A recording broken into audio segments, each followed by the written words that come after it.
This is Philosophy versus Improv, where two sages try to teach each other a thing or two, and maybe you, the audience, get something out of it as well.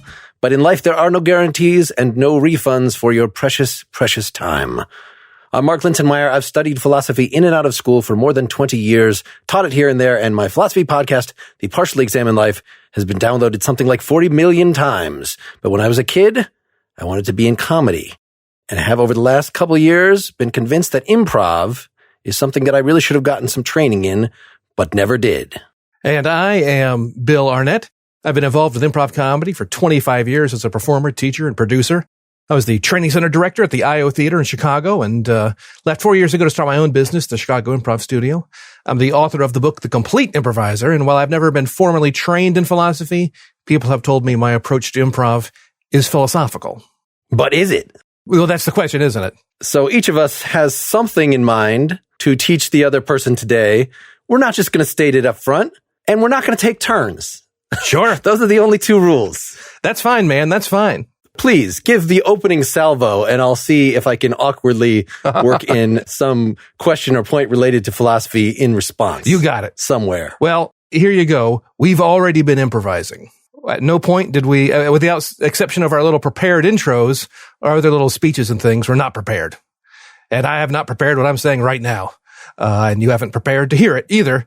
So we are in the moment. We are hearing our words for the first time. We are reacting to them and living in the reality that they create. Now, is this entertaining? Is this compelling? Is this impactful? Don't know, but it is certainly improv in the broadest sense of the word. Now, to improv appropriately, though, I have to respond in some way that actually shows that I've been listening to you. That's the first rule? Well, it's the true in any conversation in life. If two people are just talking at each other and not hearing and reacting and whatnot, well, then that's not really a conversation. That's just dueling monologues. But one of the things that good improvisers do, at least when they're funniness, from what I understand, from what I read in the papers, there's the unexpected. Sure.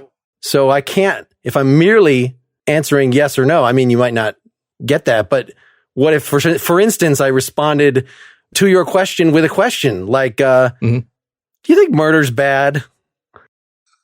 Well, I could say, if we're having this conversation and that felt like it was out of place, I could say right back, murder? We're talking about improv and philosophy. Why are you changing the topic?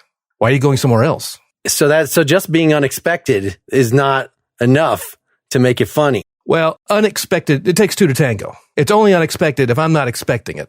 And I treat it as though I was not expecting it. If you ask me if murder is bad, and I go, well, I guess it depends on the context, well, then I guess that was somewhat expected. We're talking about improv and philosophy. We'll worry about murder later, okay? In that regard, I am indicating to the audience, to the viewer, that I was not expecting you to say that. In fact, you could give me something quite bland, and I could be treated as though I wasn't expecting it. And now it's unexpected.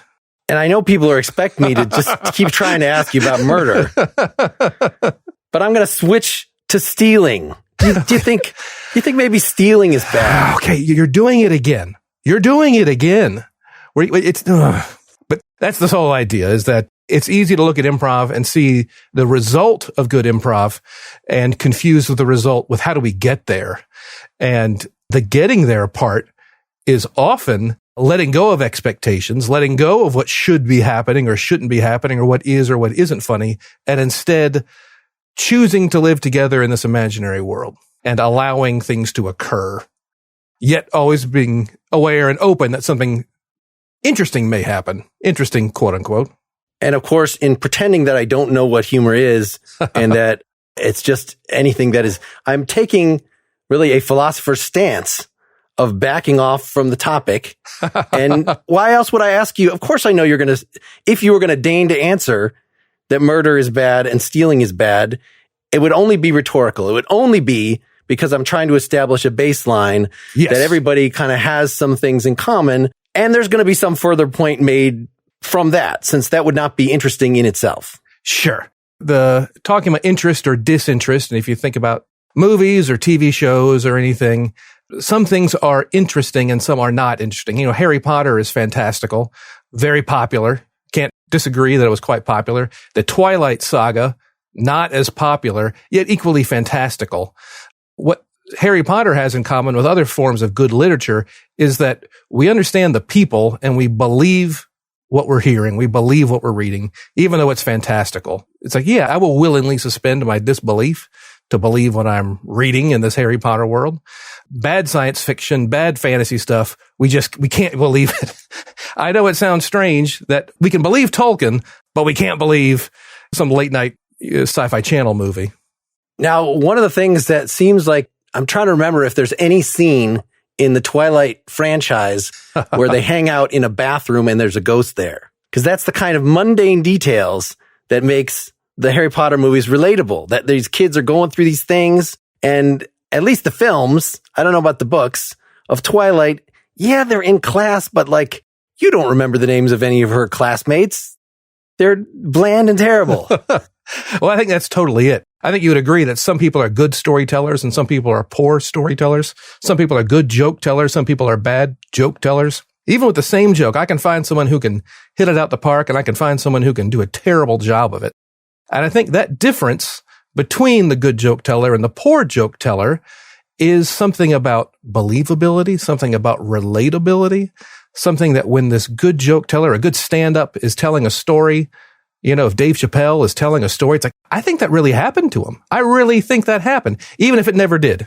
I believe it did, and that gives it some gravity. It's a real event happening to real people, therefore it will affect me. So let me just draw a parallel that just like two different tellers could hit or miss on the same joke, likewise with moral intuitions, many of us could agree that stealing is bad, murder is bad, but yet some folks have some sort of grounding for that. You know, some folks have just been taught that. And then when they face a novel situation, I know in the abstract stealing is bad, but yet what about stealing MP3s? Does that even count as stealing? And they don't know what to make of that. And so there's something about having a foundation. So what is the comparable foundation for jokes?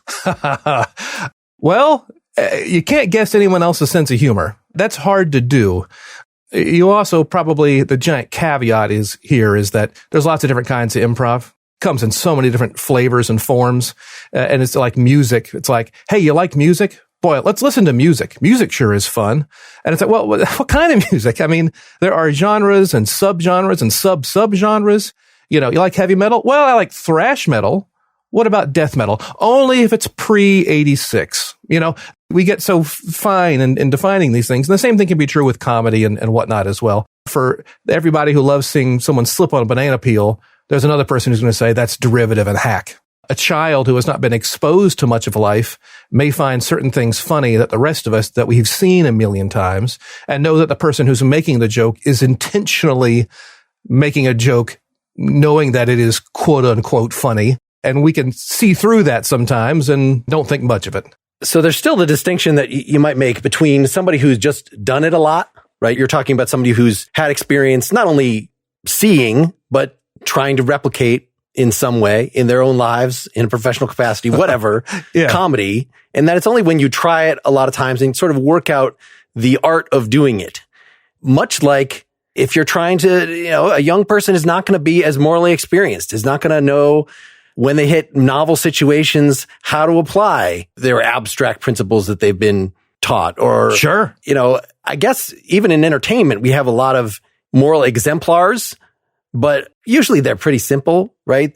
It takes part of that mundane detail, like the bathroom, is adding to your villains, some of them, some redeeming quality, some three-dimensionality, so that you can teach kids that it's not just that, why can I not remember Tom Felton's name in the Harry Potter movies? The bad kid. Draco Malfoy, yes. That he seems a merely one-dimensional, despicable little shit. But yet by the later ones, like, okay, well, at least by comparison, and when faced with some truly awful things that he's asked to do, he does stop short of the line. And so, I don't know, what do you think? Is that actually teaching the subtlety, the art of making your way through life? Or is it just saying that even if you're terrible, there are places in which you can still turn back? As a father of two children in elementary school and having read children's books from, See Spot Run all the way to and through the Harry Potter books, there's an arc to them. And I think that arc is ultimately, hey, kid, things aren't so simple. Things aren't so simple. And I know at the beginning we're seeing a dog run, but as these books go further along, we go from having a good guy in a white hat and a bad guy in a black hat to having just a grouchy guy. He's just grouchy. Is he good or evil? I don't know, but he's grouchy. SpongeBob, I want to say is his like boss, in the little burger stand, is just grouchy. But is he evil? And I think, talk about Draco Malfoy. I think by the end, if he has any redemptive arc, it's kind of he's a victim of circumstance. It's kind of his upbringing a little bit. And it's kind of, I think at the very, very end, he starts having, at least in the movies, showing some remorse. And the actor does a good job of like, there is a heart in there. It's buried under a lot of garbage, but there's something in there. And I think that's the kind of the arc of children's stories is like, kid, it gets messy. And next thing you know, you're reading Lord of the Flies. Gee whiz. Talk about subjective morality. It's like, well, and I guess that is kind of what I'm wondering about is whether there is in the discovery of a character like that there are limits, whether it's just all emotional or whether there is any reference to some sort of moral principles, some sort of, that's at least how many evil in quotes characters are humanized, that, well, at least they're obeying some set of principles that they have. There might be very confused principles. They might be ones that like Thanos, for the greater good of the world, I must will that half of everyone disappear, very misguided, but at least they've got some sort of code. Would you say that having a code is even necessary? Or being aware and able to articulate your code? Is that even necessary? Can people have a code and not even realize it? Or can they have a kind of a wishy-washy code? Does that make sense? You're the philosopher. Yeah. Well, I would want to know the status of that code. It's why you have that code or what you think it's rooted in. Because clearly, I think, we historically come in a tradition of God-given law, right? Sure. Whether you or I are religious at all, we're still affected by that way of thinking things. And so the idea of a code, and maybe it could be a personal code, maybe it could be a code related to your Order of the Phoenix or whatever it is you're a member of, but you might question what actually could justify a code. I mean, is it really just something that this seems useful for most situations, or this is what it's passed down to me? Yeah. Or if you have a code and are frequently not following it, is it even a code anymore? I mean, if, you talk about the Order of the Phoenix, and while bravery is certainly something that's attributed to all Gryffindors, not everyone is always brave at all times. And there are moments of struggle and moments where people can't find the courage to do things. Does that mean that their code wasn't bravery all along, or does that mean they're just struggling to meet their code? Well, it could be that the code itself is not the central way that they think about what they're going to do. If you mentioned bravery, and virtue is another sort of way of thinking about that is more in consonant with how the ancient Greeks, for instance, thought about it, and less so with our biblical tradition, that we do have what would Jesus do or something like that. And in fact, there was a big industry of like the lives of the saints and Sure. How can I live in these extreme ways? And you might even think that some of these folks, like, there's no way that you could actually be like that, but just having that model there. And so that seems maybe easier, but also more subjective than having like an actual set of laws that you've laid out for yourself or that you've received. Yeah. And to bring this right back to improv, many people walk into the improv world thinking they're going to get, well, here's some laws and some rules. Rule number 1, yes and. Rule number 2, don't ask questions. Rule number 3, don't say no. And there are teachers, and you go online, you're going to see a lot of that. And not that it's necessarily broken or wrong. I'll mean save judgment for later. But people, when they come into it, and having taught this for a long time, not everybody, but many of these students walk into it, it's like, just tell me how to do it right. And they want a color by numbers. They want a flow chart of this is how you do it. And I appreciate that, and I get that. All of us in our lives who doesn't want direction? Who doesn't want, at least at certain moments of our life? It's not necessarily always wrong. However, you got to transcend that at some point, especially if you're going to be doing any kind of improv that looks like life looks like. I think the Christopher Guest movies, Best in Show and Waiting for Guffman. Yeah, they use a lot of improv in those, I am told. And again, if you're going to get improv that looks like life, that looks like that, you got to abandon the idea that there's any of these concrete behave this way types of rules. They get very, very big. They get big like we're improvising right now. They get galactic. They become understandings. The more you do it, the more you get into it. Well, and I like the idea of understandings the more you get into it, because you can have a model. You know, I was very inspired by those movies. That's exactly the kind of improv that I would like to learn to be able to do. But if you're focusing too much on, you know, who are my idols in this area? Who are my exemplars of virtue, whether in humor or ethically? At least there are different levels of skill, and I'm not sure what the skill is exactly in being able to translate that into practical action, right? You can have your "what would Jesus do" pendant or whatever. Yeah. But you don't really know. And so what would Christopher Guest do is even perhaps worse, because do you want to be a Christopher Guest imitator? You know, at least there's something nobody seems to mind, at least at prima facie, you know, if you're morally upright in an imitative way, right? That I just want you to be acting in a way that is not objectionable. But maybe a better way to think about ethics is more like one of those artistic pursuits where being purely imitative not only means that you're not going to get it right all the time, right? You're not going to be able to figure out, you're not in that person's head, but you're not living artistically in the way that actually makes sense. That, you know, there are plenty of folks who see morality as something that is everybody's in a unique situation at all times. There are rules of thumb that we can have. There are models of virtue that we can have. But ultimately, it's even if you have rules, you have to decide how to apply those rules to the current situation. So it's really not any different than having a moral exemplar and figure out what would that person do. It always takes your own personal judgment, which is going to take that, it was going to require that experience of having gone through lots of situations. I think that's fantastic. I agree 1,000%. I think sometimes in improv, if I know who I am, and I don't need much, I really don't need much to know who I am, well, then I can take on this other set of morals or set of standards and be this other person. Something that I am really big on is this idea of how do we define people to each other? If I wanted to tell you about the worst boss I ever had, all right, and you're going to tell me about the worst boss you ever had, what's the language you're going to use? And we can demo this, or I can just tell you what the answer is. It just seems like we should do it interactively, even though I'm going to say the wrong thing. Well, I know you're going to say the right. I've been doing this for 25 years. I've asked this question a lot, and people generally, and if it's not right, I'll massage it so it is. Don't worry. It does seem like that you would refer to, for instance, one of the characters on The Office or some other, you know, I remember describing my mother to someone as like too much of a Mrs. Brady type.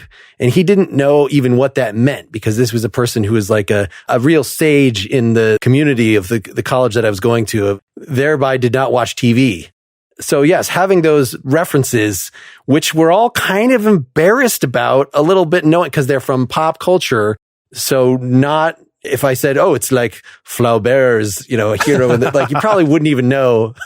We're not going to have a, you know, except for a fairly narrow, maybe for somebody from Shakespeare I could name and could be reasonably sure. But what is the right answer? Well, I think what you're doing, you just did it. You picked something that you felt would resonate with the most people. My mother is a Mrs. Brady type. And if you have seen the Brady Bunch, you know exactly what this person is talking about. So when we describe our boss or our mother or anyone to anyone else, we always label it. Well, I had this one boss, perhaps even say what the company was. It was a tech company, or I was an intern, or you label your status within this hierarchy. And people do this I don't tell them, they'll just do this. Tell me about your boss. Oh, so I was working at the Chicago Trib in the classified call center. I was on the phone all day. You know, it's like, they just know to do that. They know that for you to understand, you need to know where I was in this situation. And then I can describe the boss, and I will do it in such a way that gets you to understand. And I won't mention Flaubert, as you mentioned, but I'm going to mention Mrs. Brady. And what is Mrs. Brady? It is a collection of behaviors. Pleasant, nice, always a smile, ha ha ha ha, you know, nothing seems to get under her skin. She's fair and honest and good, but maybe a little saccharine, you know? And it's like, all right, I get that. You have described a context and a behavior. And those two things together give us a character that an improviser can play easily. Now, if you're writing a novel or a movie, maybe you have a different set of rules. But if you just tell me right now, I want you to go into a scene, you're going to be an incompetent doctor. It's like, got it. Can do, easy. You have told me a context I live in, a doctor's office, and a behavior, incompetent. And I can go all day. We could go all day listing 10 things an incompetent doctor might do. They're always dropping their notes, right? They can't find the tools or instruments, right? They're getting the name wrong. They're always getting the person's name wrong that they're visiting. And so it's this idea of thinking about people as a behavior becomes a really powerful tool. And we can look at characters in literature, characters and things, and isolate them as a set of behaviors, which you did, I want to say.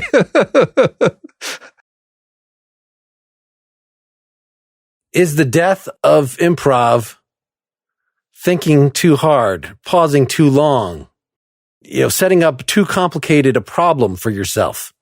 Quite possibly, yes. And it's very fun that you mentioned that after a pause in our conversation. There are two voices in our heads at any given time. One voice, and I'm sure there's some philosophical stuff around here as well. What's that? The little person that lives inside your brain, Well, then what lives inside its brain? But the homunculus. Homunculus, yes. Well, there is the piece of us right now that's having this conversation, that's hearing it and is in the moment. There's another piece of it that's sitting just outside the conversation, who notices a bird out the window, who notices that pause went on too long, who's checking the time, who's slightly outside the conversation. The voice that says, I have talked too much. The voice that says, the person I'm talking to was like looking away nervously. I need to wrap this up. Now, I don't know if that's emotional intelligence or what you want to call that. Really good storytellers and really good conversationalists are naturally good at that. It's the subconscious thing that they're just naturally, they can read the room. And that's what they're doing. What's outside this conversation? What's outside this speech right now? And they're really, really good at that. So you have that inner reflexive, in the moment, emotional thing that we're just talking and conversing and enjoying each other's what we have to say. But then there's this piece that sits slightly outside.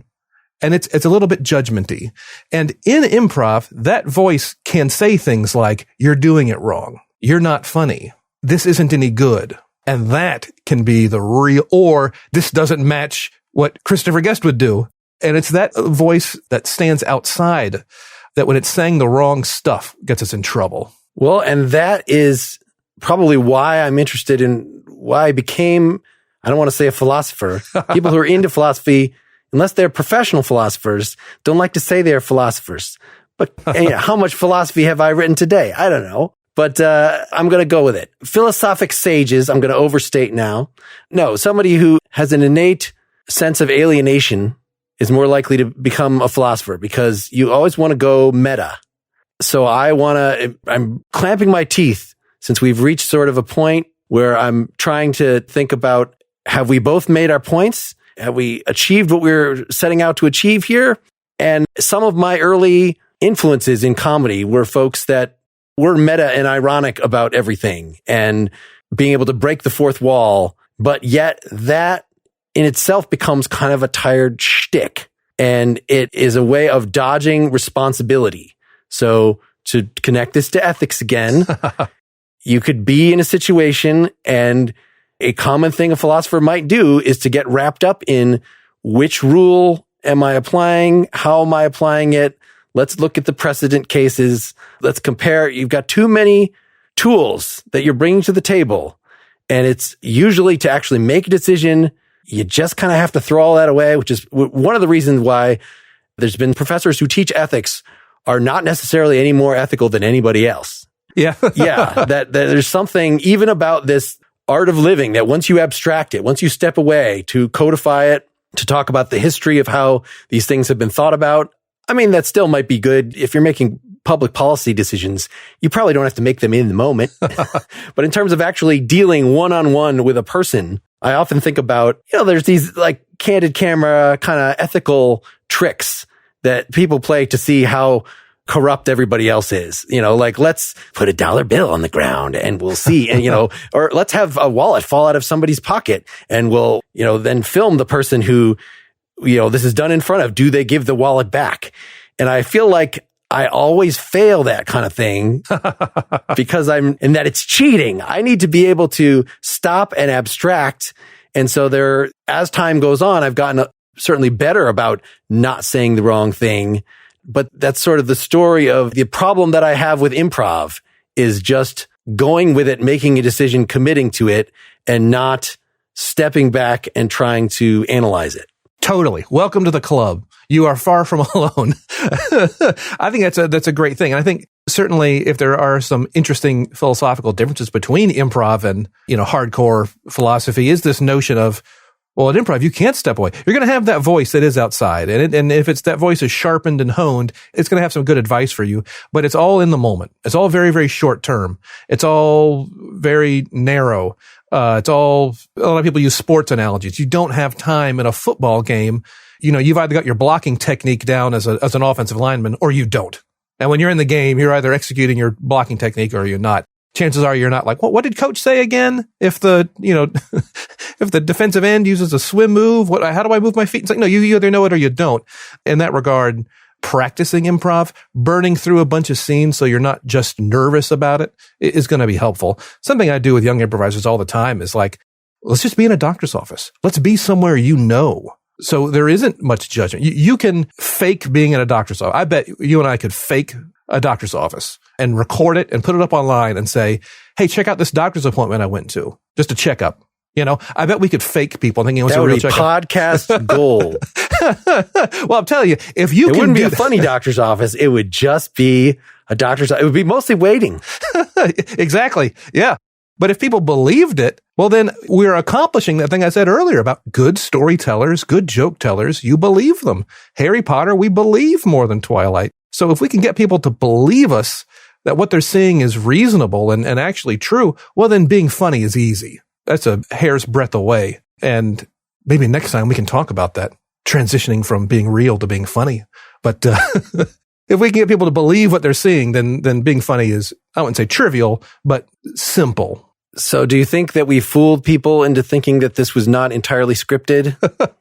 We've both been reading this entire time. And nailing our readings too, by the way. It has come across so natural and so in the flow and in the moment. There have been no jarring transitions. A+ on your reading, man. That was fantastic. So I think we need a judgment. If this is philosophy versus improv, I'm going to say improv won this time.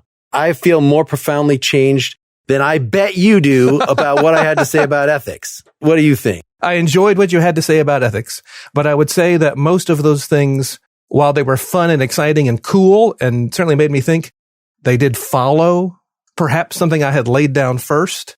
So perhaps improv had the initiative this week. And there might be something about the first salvo. So maybe next time I'll do it first and then we can see how that works out. But at least it was not as horribly unnatural as I thought. I did change the thing that I wanted to teach you halfway through. Okay. So that we're only about halfway into the topic. But I think what do you think the philosophy lesson was? Well, the half philosophy lesson, and this is going to be, again, my little outside voice that can look at and see all these things and try to see patterns and recognize things. Something about, I wouldn't say the impossibility of improv, but this notion of, you mentioned a lot about being inside a situation versus outside a situation, and ethically, I can't just stop and run through my ethics checklist in every situation I am in life. And that resonated with me as being like, yeah, improv's like that too. I could see how looking at improv, you're going to see that problem. How do you do this thing from a checklist, or step outside of it? Was I right? Was I close? Yeah, well, it's really just trying to introduce the idea of the distinction between the content of your ethics and the application of your ethics. Love it. That a lot of us agree that stealing and murder are bad. And then we could go through and maybe we have different opinions about abortion or whatever. But I bet actually that given that you are in the liberal arts as I am, that we probably have pretty similar opinions. Can I guess that you didn't vote for Trump? Can I guess that? I did not vote for Trump. Okay, well, I didn't even have to guess that. I already knew that. We're in a bubble. We're in neighboring bubbles. Yeah. But even with all that in common, there's still the amount to which you feel like you have to have these principles derived from some more general principles. And then the next step, well, we can talk about next time. Well, thanks, Bill. Sure, man. This has been great. This has been fun. We sincerely hadn't planned this or talked about this much, just a few emails back and forth. And I had a good time. I enjoyed myself. All right. So long, listeners. We hope you enjoy this. Hey, we're now entering the supporter portion. So now we can go a little more meta. So do you think this is a formula that we can try to repeat? I think so. I mean, if you felt this matched the tenor of what you're looking for, of what your audience would like. Let's ask you supporters. I guess, so I'll put this up with this appendix for the Partially Examined Life and the Pretty Much Pop crowds. See what they think that I've thought a lot over the years about how people like to learn philosophy, and the Partially Examined Life is kind of a high bar to entry. We try to not name drop so much, but we've been doing it for so long. And even when we started, it was more experienced people shooting the shit, trying to explain themselves, but we got much better about teaching the audience. And we're discussing a text, so it's very specific. Yeah. So I've tried a couple things where I had this format called Glimpse. Like, let me take one of our 2-hour episodes, try to distill the thing that I want people to learn to like 7 minutes and just give that as a monologue. And like, would people like that? Maybe. I didn't do enough of them. It was mostly for financial and reasons why I didn't want to put that much more time into that thing. Yeah. And I've also sampled a lot of other philosophy podcasts that try to mix in comedy. Okay. So there's this one, Modern Day Philosophers. I don't know if you've heard, so this guy, Danny Lobel, this is stand-up being a whole other world that I was sort of envious about before improv, because there are way more stand-up podcasts. There's so many, every stand-up comedian has a podcast. Sure. And they're all talking about their philosophy of stand-up comedy and revealing that clique of people who are on the road together, and they're all funny and they're all smart. And it's kind of like, this is a cool group that I want to be around. Yeah. But if you, as Modern Day Philosophers tries to do, just interview these comedians about their philosophy, and then Danny forces them to read a little bit of, like, I've paired Mark Maron with Spinoza. This is one of his episodes. So we're going to first just talk to Mark Maron, kind of do a normal interview. And then for the second half, we're going to pull out a few passages of Spinoza, and without any context, without any preparation. In fact, the host goes out of his way, like, I don't know anything. I don't prepare this. My friend who is a philosophy major prepares these quotes for me. We're just going to read them and tries to guess at what they mean. And they can be very entertaining. It's a good podcast. I'd recommend it. Okay. But in terms of learning philosophy, it's terrible. Like, because you don't, these people don't know anything about it. So I'm trying to figure out what is still like an entertaining way to, so potentially, like, this was a pretty genuine conversation, and maybe that is the safest place. But I'm still at least open to the idea, since you like long-term improv, of whether steadily or immediately, like, sort of making characters out of ourselves. Sure. That's the kind of thing that happens organically in good improv scenes. You don't have to have an idea to start an improv scene. We can just start talking and pretending to be something, and then that outside voice is going to pick up on something. Yeah, Mark keeps asking questions. Mark keeps changing the subject. Maybe that's something. Maybe I should dig into that. And when I do start digging in, you might say, oh, Bill asked me about that. Maybe he's detecting something that I need to strap on and play a little harder, And again, these contrasting behaviors can start growing. And that's what we really enjoy watching. Any great comedy sketch, any classic SNL sketch, many times it is inappropriate behavior. Chris Farley, Van Down by the River. Just like, this guy is terrible. He's doing his job horribly. And it works because the world around him is shocked by him and like, no, I don't like this. This is uncomfortable. And we all have been in those situations in life. So we recognize them, and we're glad we're not in them. And we laugh at the poor suckers who are stuck in those bad situations. Do you have ideas about this, format? I mean, the trying to, like, we're not going to take turns. Yeah. And therefore somebody is always trying to pull the discussion or that could get very old very fast. Well, I think you mentioned it earlier, just being honest might be a good thing. It might be a good way to go. I do agree with a point you made earlier that me having the football first, it's kind of like tic-tac-toe. You're not going to lose if you go first. You may not win, but you're not going to lose. And if we'd like to do this again, give you the first move, the opening salvo, as you said, and have me play catch up a little bit, or still have something. And there's probably a way to do it where it's not so, I mean, we made a thing out of it of you're changing the subject and, I'm changing the subject self-consciously and saying that I'm changing the, like that became its own thing. So that became natural, even though it obviously wasn't. It got a little meta. And I actually pulled back from it to point at it and say, did you see that? Did you see how, we... I also, something that has fascinated me about, I think the Socratic method, we're talking about, sort of your idols, and Socratic method is entirely Plato's construction in those dialogues. Like, apparently there are some professors that can do it with their students for real. I've never really understood that.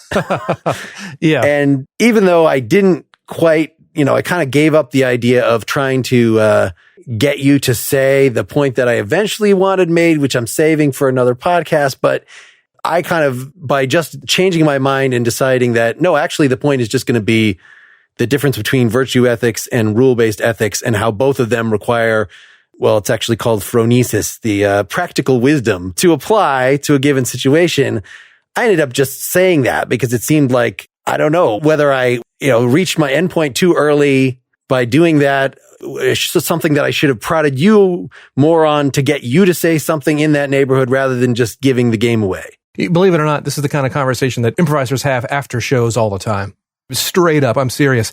Hey, when I said that, what were you thinking? Because you said something and I didn't understand. I didn't know how to play it. I didn't know what to do with it. Or someone saying, oh, thank you so much when you changed the topic or when you did that. That really, because I was getting lost. That kind of stuff happens all the time. Or did you think that was all right? Do you think people were, that one moment that seemed kind of flat, did it feel flat to you? Those kinds of things end up being talked about over beers or will be talked about in another month or two when the restrictions are lifted. Those will be the exact conversations. Yeah. Hey, I enjoyed myself, man, and more than happy to do this again. If you feel this fits with the show that you want to produce and like doing, let's do like 3 of them and sort of see where we're at. That's a limited series or that's, but this is definitely postable in itself. I was very, happy with the initial chemistry, and it's kind of good that we don't have any history, that this really is like, we're going to do this entirely on tape, so to speak. Do you have any final, I guess a recommendation? We should have a recommendation for something for each other, of something that we can check out before the next thing. So I already brought up Modern Day Philosophers. I will point you at that, specific Mark Maron episode, just so you can see like what a weird format this was. Sure. Danny LaBelle wasn't. Now he goes by Daniel. He changed, but yes. Yeah. So do you have a recommendation for me of some other improv product or something that maybe I could set my teeth into before next time? Improv products there aren't a lot of them. On my Facebook page, you can access the Chicago Improv Studio. I do a jam every Thursday night, and it gets posted to the Facebook page. You can watch some of those. I'm trying to think of other media. That's a great start. Let's just do that for now. That's what I'll I do. Watch your jam. Maybe I'll get brave enough eventually to show up at it. I didn't even know that was a thing one could do. Yeah. But there's a lot of jams out there. And one thing I enjoyed, to be perfectly honest, is I didn't get much of the kind of pushback I get talking shop with improvisers. I'm sure you get different pushback from philosophy people than I was able to give. And the improviser pushback, the problem is there aren't many authorities that I can say, well, Socrates did say, and I can't, it's hard to win an argument with other improviser. So thank you for letting me not to say what I had to say unchallenged, or at least unchallenged in the way another improviser might challenge it. Well, and I don't want to name drop, like sometimes it's unavoidable, but it ends up being here's something that I really don't understand or support, but let me just explain what this guy said about it, because at least it's a thing that then we can get out there and we can talk about objectively, because we get both looking at the thing, but you're not looking at the thing. This is not us reading a text together. So I kind of don't want it, like if it's not something that actually would make sense to human beings at this point in history, maybe I shouldn't bring it up, or just bring it up as a joke, Yeah. Yeah. Well, all right. All right. Well, let's quit while we're ahead. You got it. Perfect. Yeah. I shall sell my soul. Bankrupt. Bankrupt. Bankrupt.